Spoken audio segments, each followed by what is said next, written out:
Alright everybody, welcome back. This is Marcus Hain. The course is Poker Strategy, how I make $5,000 plus per month playing cash games.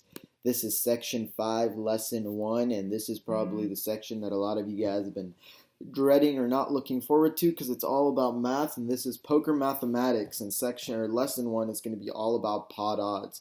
So before I get started with this, guys, I want to let you know that even though it does have math and it does involve you to sort of use your brain, it's not going to be something too crazy or something too complex. You're not going to be doing calculus on the poker tables or anything like that. It's very simple and very basic math, and you can also be using your phones to do this. I'm just going to teach you guys the simple formulas and the simple ways that you can use math so that you're playing pots that are in your favor and hands that are that you're favored to win with better odds rather than playing hands that you shouldn't be playing.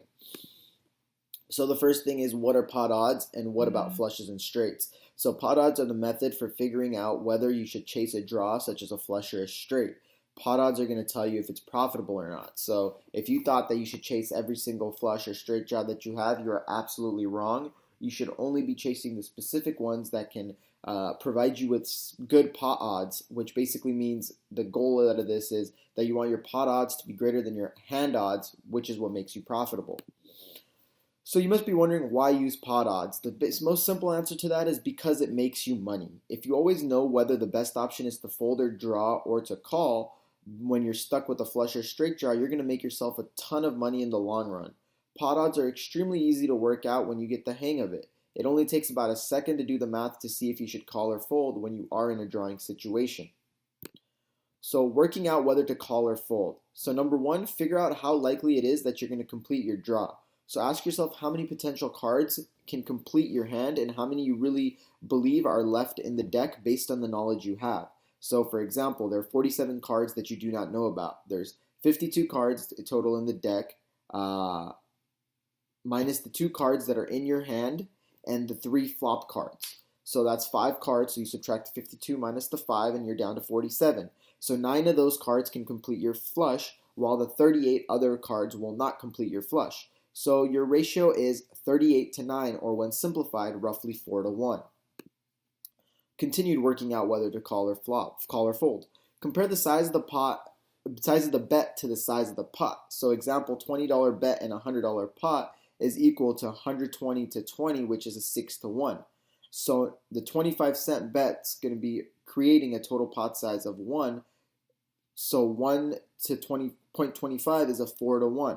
If there's a $40 bet, that's going to create a total pot size of 100, which is going to be 100 to 40, which is about a 2.5 to 1. So you want to see the ratio of the bet compared to the pot, because this ratio is going to come in handy on the next step when we compare the odds from step number 1 and step number 2.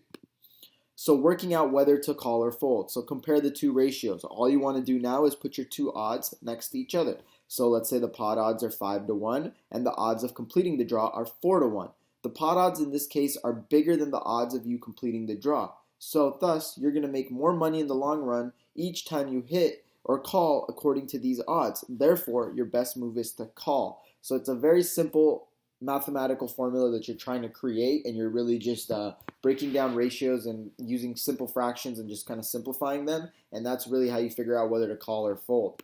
The important and handy note to keep in mind, so if your pot odds are bigger than your chances of hitting, you should always call.